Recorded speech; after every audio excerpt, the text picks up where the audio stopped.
Mesdames, Messieurs, bonsoir et bienvenue aux 20h sur Equinox Télévision. À suivre dans ce journal, les peuples pygmées et Mbororo sont face à plusieurs difficultés au quotidien. Ces peuples ont égrené le chapelet de leur souffrance ce jour à Yaoundé à l'occasion de la célébration des peuples autochtones. Vous aurez le compte rendu de cette cérémonie dans ce journal. À suivre également, les commissariats ne désemplissent pas. La situation sécuritaire que traverse le pays oblige les Camerounais à se faire établir les cartes nationales d'identité. Dans ce journal, vous verrez que cette affluence pousse les agents de police au dépassement. Et justement, dans la deuxième partie de ce journal, nous reviendrons sur cette actualité autour de l'établissement des cartes nationales d'identité. Avec notre invité, nous intéresserons notamment à l'importance de ce document. Voilà pour le sommaire.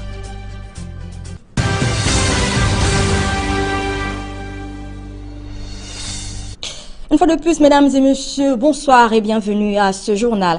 À l'ouverture, parlons de ce camion-citerne qui a perdu sa remorque remplie de carburant non loin de Bafang. Les forces de l'ordre ont dû intervenir pour disperser les populations afin que ce camion ne perde pas son contenu. Suivons ce reportage de Didier Patrice Aoui.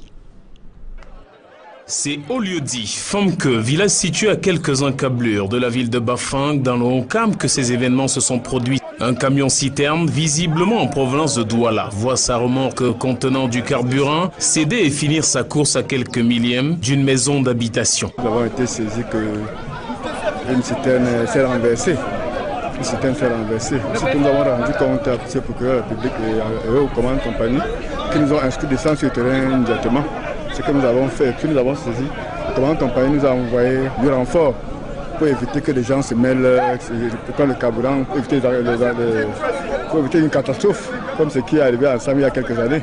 Les populations de la ville de Bafang et spécialement les conducteurs de mototaxi, aussitôt avertis, ont envahi le lieu de l'accident. Pour chacun, tenter de recueillir le précieux liquide sous le regard presque impuissant du conducteur du camion-citerne et de son convoyeur. Le procureur de la République et le commandant de la compagnie de Bafang saisis ont aussitôt instruit une descente sur le lieu du sinistre de leurs éléments pour contenir les populations. Heureusement, plus de peur que de mal, mais il faut dire que ce énième accident remet à l'ordre du jour les campagnes de prévention routière lancées au Cameroun et leur exécution. Parlons à présent de sécurité dans la ville de Douala. L'opération de bouclage se poursuit.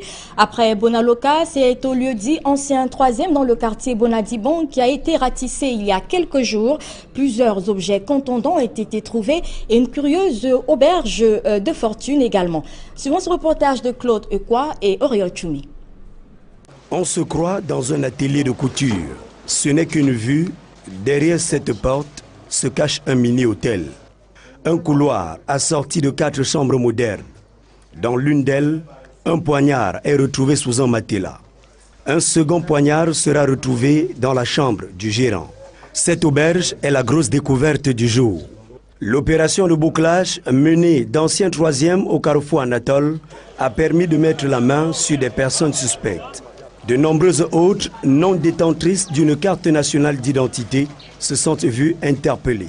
Hors caméra, le colonel Abesolo, commandant la Légion de gendarmerie du littoral, et le commissaire divisionnaire Raymond Essogo, délégué régional de la Sûreté nationale pour le littoral, nous avouent que c'est une opération qui permet d'appréhender les bandits de grand chemin qui courent les rues, mais également à faire prendre conscience aux citoyens camerounais et étrangers de la nécessité de toujours marcher avec sa carte nationale d'identité, surtout par ces temps de réelles menaces.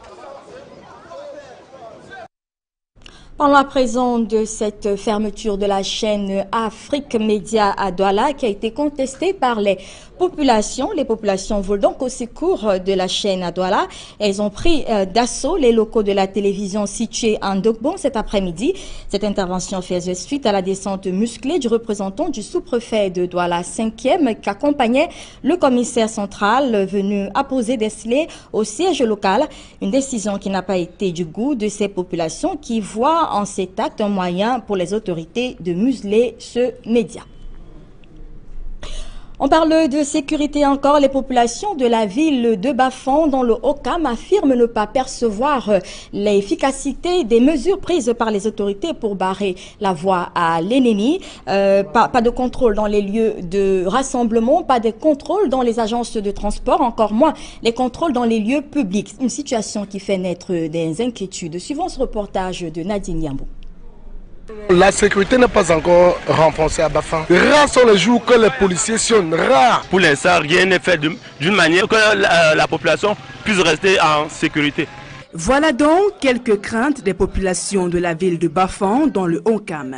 Pour elles, les mesures prises par le préfet de ce département pour lutter contre l'insécurité après les attaques perpétrées par la secte islamiste Boko Haram à l'extrême nord ne sont pas appliquées dans leur ville. L'autorité administrative a prescrit il y a quelques semaines les contrôles inopinés, l'interdiction du port du voile intégral et bien d'autres. Les populations de Bafang interpellent donc les responsables de la ville sur l'importance de l'application de ces mesures. Qu'on fasse descendre les gens. On vous fouille. On fouille même ton sac à main. La voiture, même maintenant, on fouille même les bagages. Et quand vous traversez là-bas, vous allez maintenant entrer dans la voiture quand vous avez déjà été fouillé. On pouvait proposer un poste de contrôle dans les grandes entrées du marché. Je propose qu'on nous renforce la sécurité ici à Bafang. Parce que nous, on vit dans l'insécurité. Des mesures qui s'inscrivent dans la même logique que celles prescrites en fin de semaine dernière au gouverneur de région par le ministre de l'administration territoriale et de la décentralisation. Nous le disions en titre, des rangs de plus en plus impressionnants sont observés dans les commissariats de la ville de Douala. C'est que la situation sécuritaire que traverse le pays oblige les Camerounais à se faire établir des cartes nationales d'identité. Vous verrez que cette affluence pousse donc les agents de police à plus de surpassement et les usagers à plus de patience. Suivant à ce propos le reportage d'Éric Martien Ndjomo et Georges Mitterrandam. Certains ont investi les locaux de ce commissariat depuis l'aube. C'est depuis 4 heures que je suis ici là, mais je vois les gens ne font que passer, on me traverse, on fait des cartes, je suis toujours là. Depuis 4 heures, j'étais même là dehors. Pour entrer, c'est les problèmes. Donc je n'apprécie pas. Ici déjà, pour pouvoir s'enregistrer, pour pouvoir penser à être reçu, il faudra être sorti très tôt, aux environs de 2 heures, 3 heures, pour pouvoir être enregistré dans les listes qui vont commencer. Les enregistrements commencent à partir de 5 heures. L'affluence de plus en plus importante dans ces commissariats se veut plus quantitatif au fil des jours. Au commissariat du 7e arrondissement ou dans celui du 9e et même du 8e arrondissement de Douala, les pics d'affluence atteignent souvent les 100 demandeurs au quotidien, 100 Camerounais venus se faire établir ou retirer leur carte nationale d'identité. Ce regain d'intérêt pour la carte nationale d'identité est à mettre à l'actif du groupe islamiste Boko Haram. Avec tous les rafles qui y a par-ci, par-là, on ne voudrait pas courir des risques de pouvoir être incarcéré demain.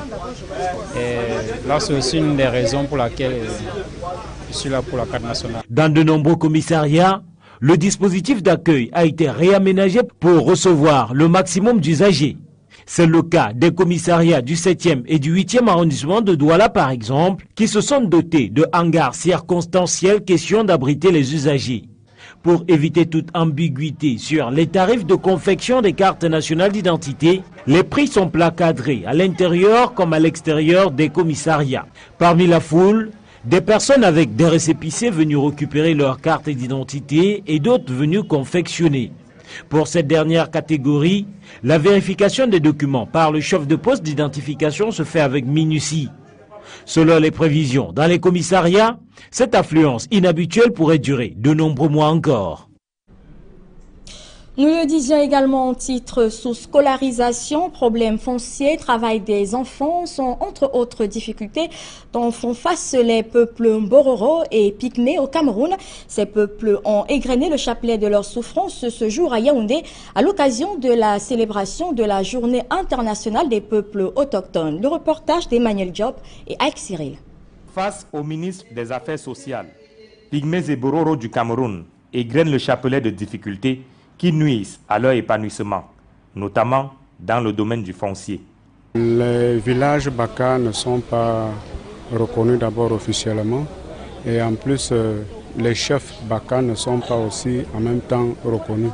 Et jamais un jour on va voir un drapeau vert ou jaune ou bien une tenue traditionnelle d'un chef Baka qui sera demain après-demain dans un village. C'est des nomades qui se déplacent, qui reviennent, qui se déplacent. Donc on considère leurs terres comme des terres qui sont inoccupées.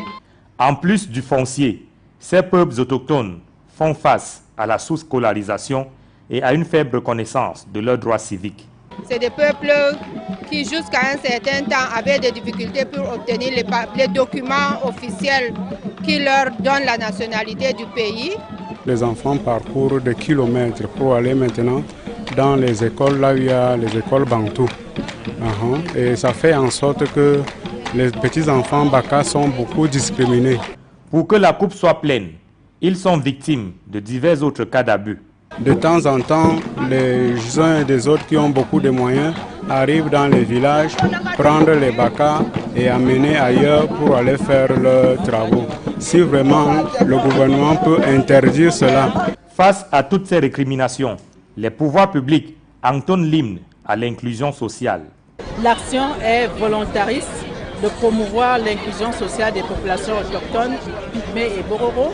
Les projets, les politiques et programmes sectoriels, gouvernementaux et avec les partenaires intègrent désormais l'approche population autochtone vulnérable et nous pensons que notre rôle est de continuer le plaidoyer. Pygmées et Bororo au Cameroun constituent les peuples autochtones selon la définition des Nations Unies. Dans la région du Nord-Ouest, où elle est fortement représentée, la population Bororo est estimée à plus de 38 000 personnes. Les Pygmées, dont les Baka, groupe le plus représentatif, comptent près de 40 000 personnes et sont beaucoup plus localisés dans la région de l'Est. Voilà donc pour ce qui est de cette célébration de la journée internationale des peuples autochtones à Yaoundé. Dans un tout autre registre, les jeunes du Conseil national crient à l'abandon. Ils sont obligés, disent-ils, de puiser dans leurs poches pour accomplir certaines tâches. Un délaissement auquel le groupe Réseau parlementaire Espérance Jeunesse tente d'apporter une solution en offrant à ces jeunes une formation en montage de projets. Élixé Bogda, Marcelin Ganson. On dit que être au conseil, que ce soit surtout au niveau communal, c'est un sacerdoce. Il ne faut pas qu'on se mente. L'on croyait que les forces de l'inertie avaient épargné les nouveaux dirigeants du Conseil national de la jeunesse. Mais un an après leur prise de fonction, c'est carrément la même galère que celle vécue par leurs prédécesseurs. On n'a jamais eu réussi 5 francs pour travailler. Ça, il faut le dire. Vous voulez saisir une lettre, vous voulez monter un projet, vous voulez faire des télés, vous sortez l'argent de votre poche. On est confronté à un problème de moyens. Difficile dans ces conditions d'attendre de ces jeunes le moindre rendement. Le Conseil a un certain nombre de problèmes, surtout au niveau des structures de base. Parce que depuis notre élection, effectivement, nous n'avons pas acquis un certain nombre de formations. Le réseau parlementaire Espérance Jeunesse a décidé de jouer sa partition en renforçant les capacités de ces jeunes. Pendant 3 jours, ils vont recevoir des rudiments nécessaires au montage des projets, au leadership et à la prise d'initiative. Ils ne sont pas assez outillés dans l'ensemble. C'est pratiquement une navigation à vue. J'ai eu à fréquenter ces jeunes et c'est un besoin réel. Il faut qu'ils s'approprient, qu'ils apprennent, n'est-ce pas, à monter les projets, à chercher les financements, n'est-ce pas, et pour mieux gérer, n'est-ce pas, ces ressources qui sont rares. Nous voulons que les jeunes se prennent en charge eux-mêmes. Donc cette formation a son sens. Je demeure convaincu que des présents travaux émergeront des jeunes leaders outillés et prêts à se lancer pour porter plus haut l'espoir de notre pays.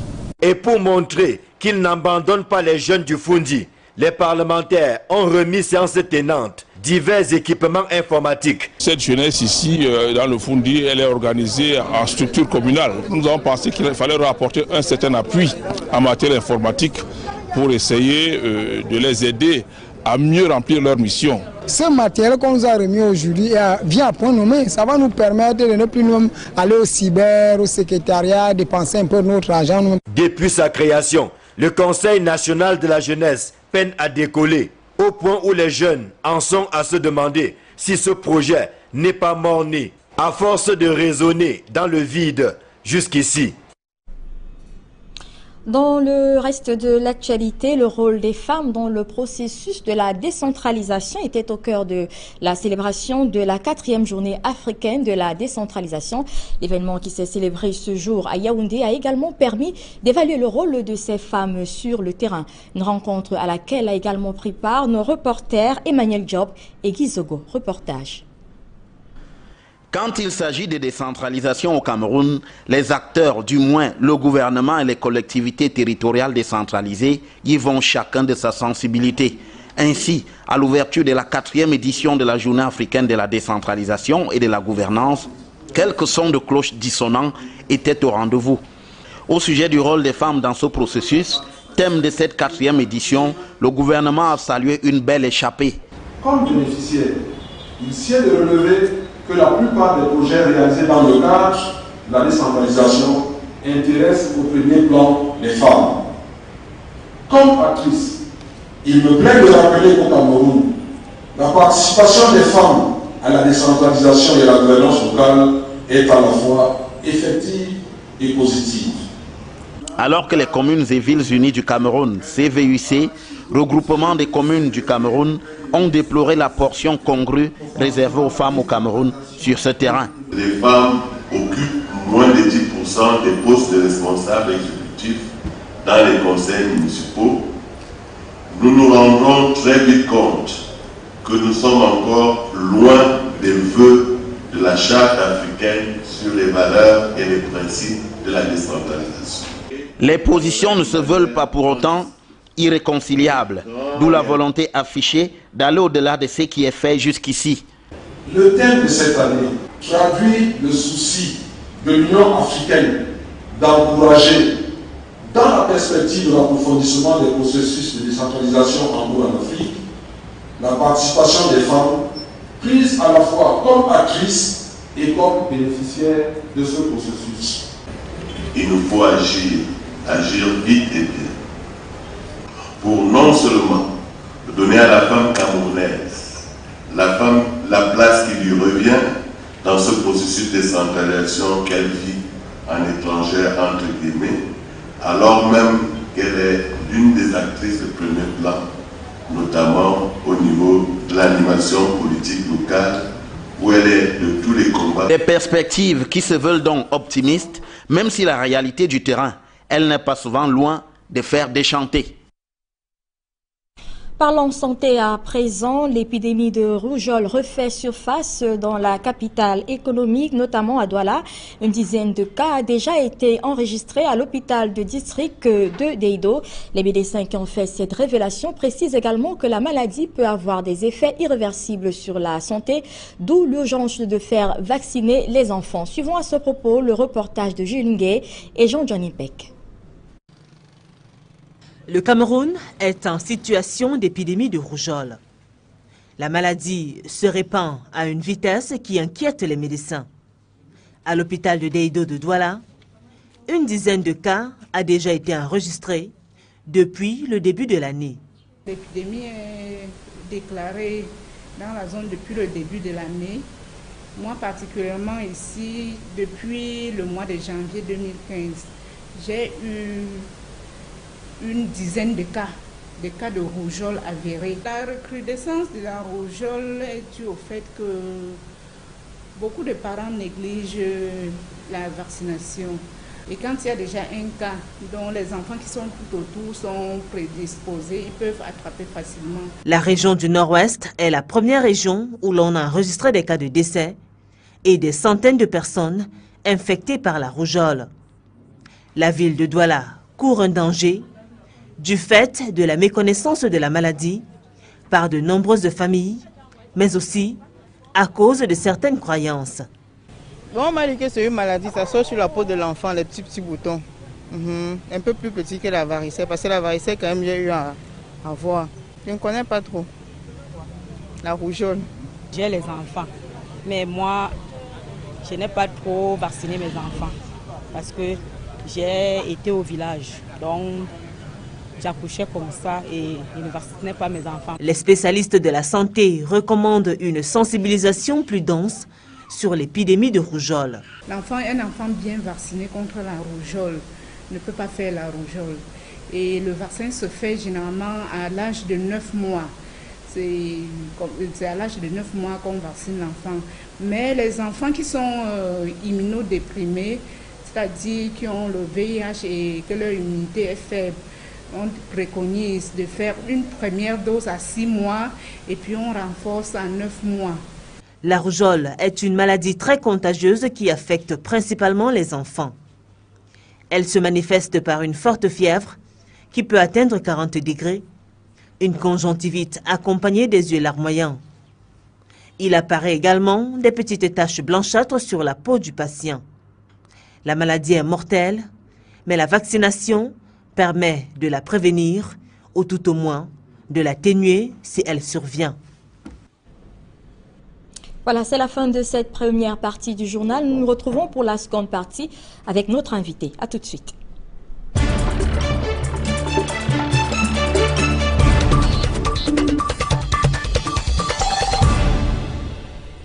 Merci, mesdames et messieurs, de nous retrouver pour cette seconde partie du journal sur Equinox Télévision.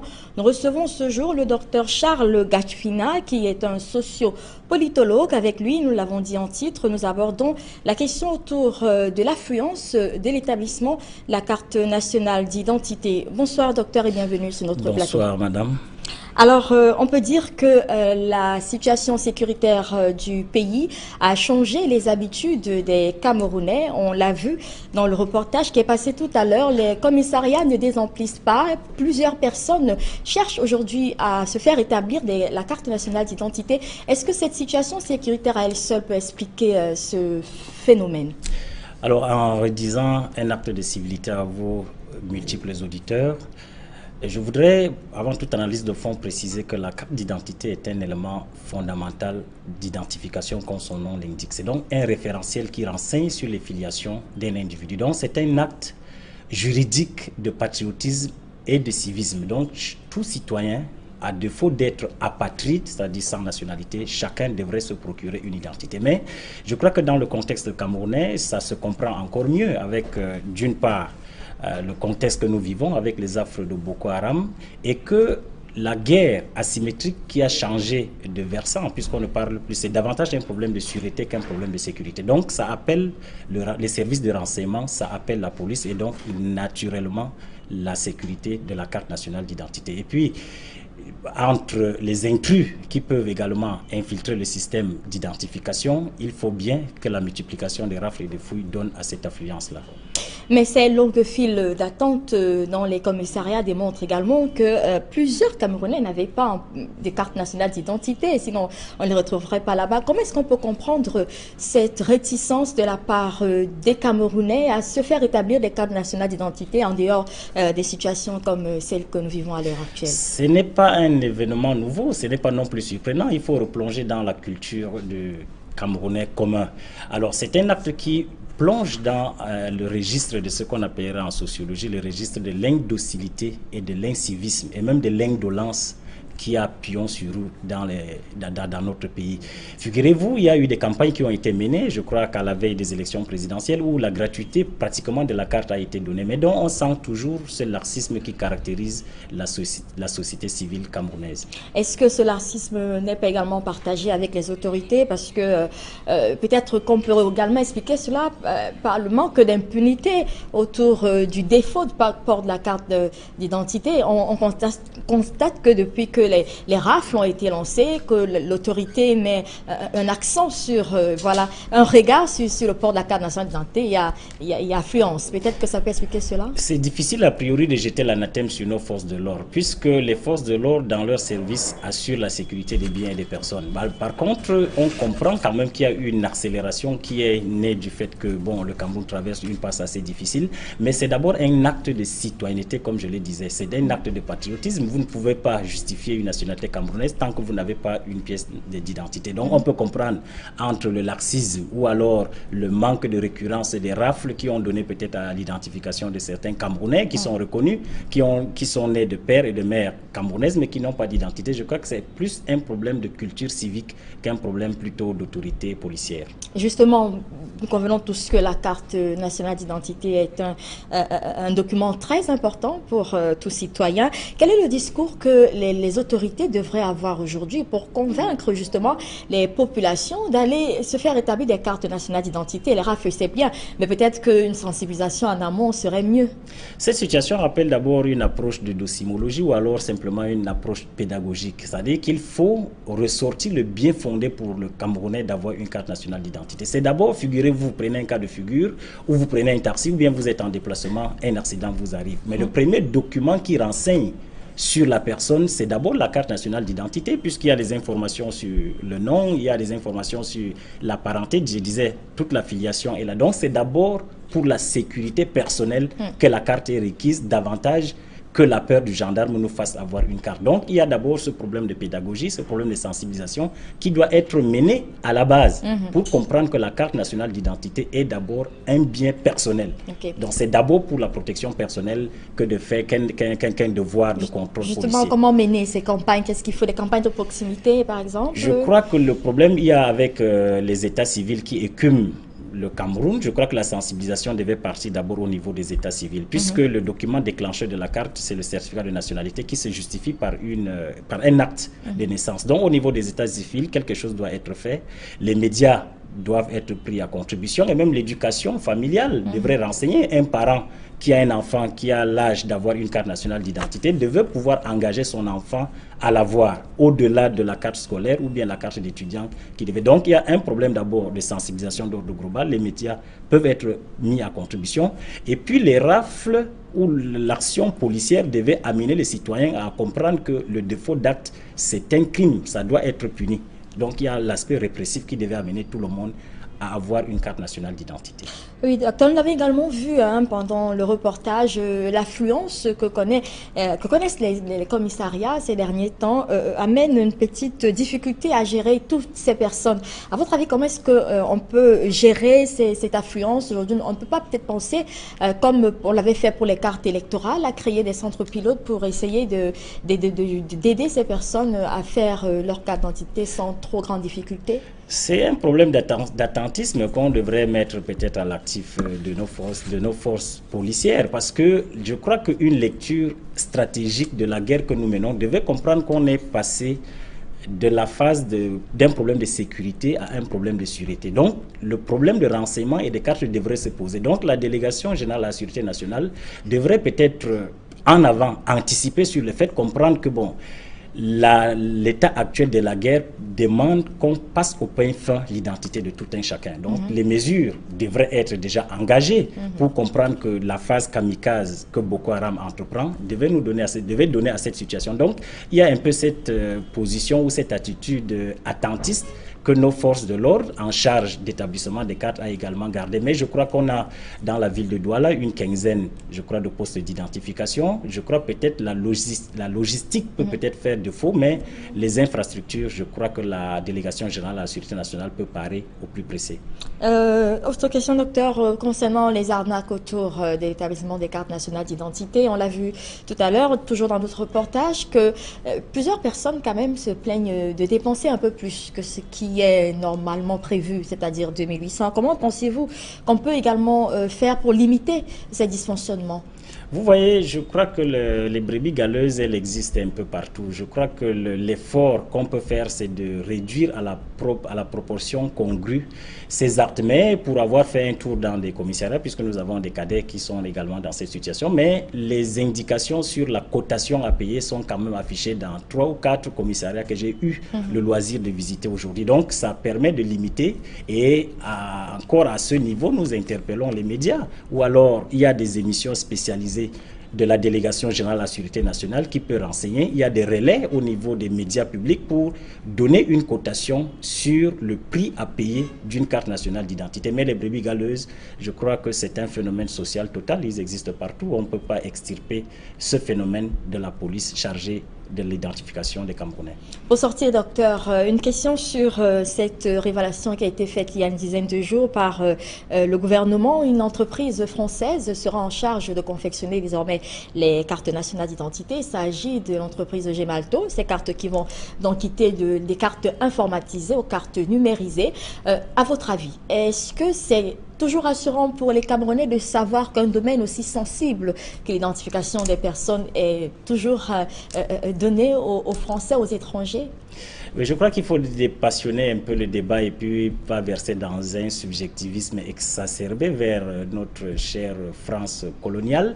Et je ne voudrais pas non plus lire dans une boule de cristal. Il faudrait seulement comprendre. L'analyse sociologique devrait s'arrêter ou est en droit de s'arrêter en voyant en cet acte un perfectionnement de notre carte nationale d'identité, un horizonnement vers l'excellence et puis une quête effrénée de la qualité de la carte nationale d'identité. Si elle nous confère ces qualités de perfection, ces qualités d'infalsifiabilité, il ne faudrait pas jeter aussitôt l'anathème sur la nature de la clientèle, le marché qui est passé. Et puis je crois peut-être c'est les journalistes qui peuvent faire un travail d'investigation pour voir si le marché a été bien passé, s'il est irréprochable. Pourquoi voudrez-vous qu'on soit toujours à crier? Merci docteur Gachfina Charles d'être venu sur le plateau d'Equinox Télévision. C'est moi qui vous remercie d'avoir permis de jeter quelques faisceaux d'analyse sur ce phénomène crucial. Mesdames et messieurs, c'est la fin de ce journal. Merci de l'avoir suivi. Très bonne semaine sur Equinox Télévision.